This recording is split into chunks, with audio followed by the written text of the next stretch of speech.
Oxygen સાથે સાથે ઘણા ફાયદાકારક વાયુઓ પણ આપે છે.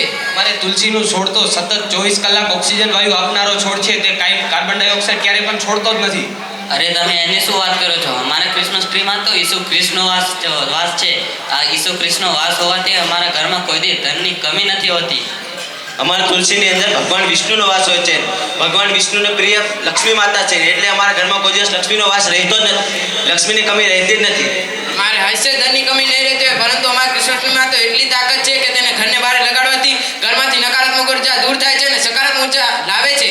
એ તો અમારું તુલસીનું છોડ પણ કરે છે. અમારું તુલસીનું છોડ ઘરમાંથી નેગેટિવિટી દૂર કરે છે અને પોઝિટિવિટી લાવે છે. અરે લઈ આવતું હશે તમારું તુલસી પોઝિટિવિટી. અમારા ક્રિસમસમાં તો એટલી તાકાત છે કે જો આપણો દિવસ ખરાબ જતો હોય તો ક્રિસમસને જોવાથી આપણે ઈસુ ખ્રિસ્તની યાદ આવે છે, અને ઈસુ ખ્રિસ્તની યાદ આવવાથી જો આપણો દિવસ ખરાબ જતો હોય તો સારો જવા માંડે છે. અમારે સૂર્યોદય સમય પહેલા અમે જો તુલસીના 2 થી 3 વાર દર્શન કરી લઈએ ને તો પણ અમારે સવા માસા સોનાનું દાગ જેટલું પુણ્ય મળે છે. તો તમે ખરાબ દિવસ જવાની શું વાત કરો છો? અરે તમે તમારું પુણ્ય તમારી પાસે રાખો. અમારા ક્રિસમસ ટ્રીના તમે ફાયદા તો સાંભળો. અમારા ક્રિસમસ ટ્રીના થોડુંક ચાલ અને થોડાક પાંદડા ખાવાથી આ તાવ, માથું, શરદી, ઉધરસ પણ મટી જાય છે, અને જ્યાં સોજો થયો હોય ત્યાં તેનો લેપ કરવાથી તે સોજો પણ ઓછો થાય છે. એ તો તમારે તો ક્રિસમસ થી કાંઈ મળતું હશે, પણ અમારે ખાલી તુલસીના ખાલી 5 પાન ખાઈ લેશો ને તોય આ બધા એટલા ફાયદા એમને મળી જશે. અરે અમારા ક્રિસમસ ટ્રીને અમારે આખા શરીર પર લેપ કરવાથી કોઈ દી સેન્ટની જરૂર પણ નથી હોતી. તેમાં એક વિશેષ પ્રકારની સુગંધ હોય છે કે અમારા શરીરમાંથી સુગંધ આવતી રહે છે અને સેન્ટની પણ નથી જરૂર હોતી. બધા ફાયદા છે કે આખા જંગલોના ઝાડવાના પાન બનાવી નાખવામાં આવે અને સમુદ્રની સાય બનાવી નાખવામાં આવે તો પણ એના ફાયદા લખવાનું ઘટે. સાંભળો છો ભાઈઓ, આ શું વાત કરી રહ્યો છે? આ કેવી મૂર્ખામી ભરી વાત કરી રહ્યો છે.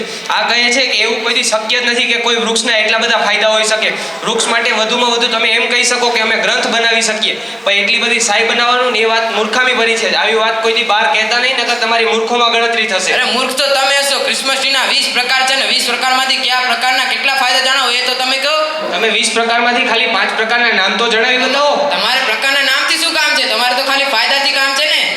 તો જણાવો તમારા થોડા ફાયદા. અરે અમારા ફાયદા છે કે તેનાથી છે ને ઘણા બધા માથું, ઉધરસ, શરદી મટી જાય છે. ઘણા તેવા ફાયદા છે. તમારે છે કોઈ ફાયદા ને છે કોઈ પ્રકાર? એવા રોગો તો અમારે તુલસી સાધારણ રીતે મટાડી શકે છે, અને કેન્સર જેવા, ટીબી જેવા મોટા રોગો તો નજીક આવવાના ચાન્સીસ પણ ઘટાડી દે છે. કરતા હતા હવે અમારો દેશ સ્વાવલંબી થઈ ગયો છે. અમારો દેશ પોતે એલોપેથી દવાઓ બનાવવા લાગ્યો છે.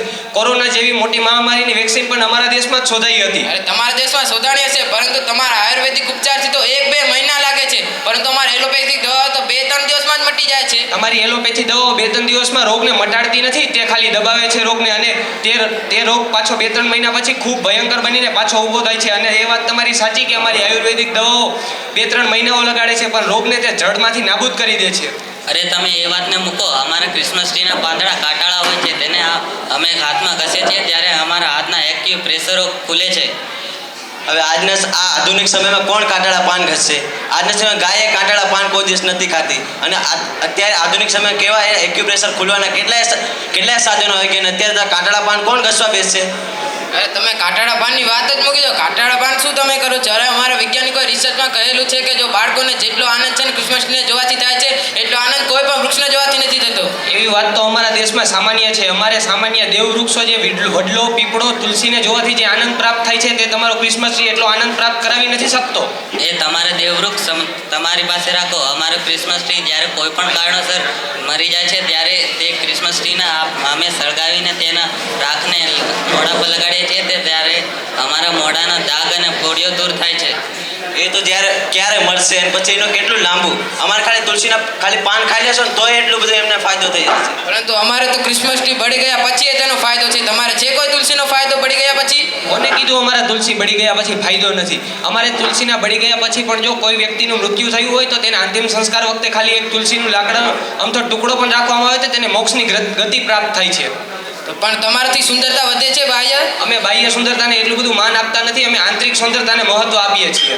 અને એવું બધું હોય તો તમે તુલસીની માળા શું કામ ગળામાં ડોકમાં ધારણ કરેલી છે? અરે આ તો ફેશન છે અમારા લોકોની.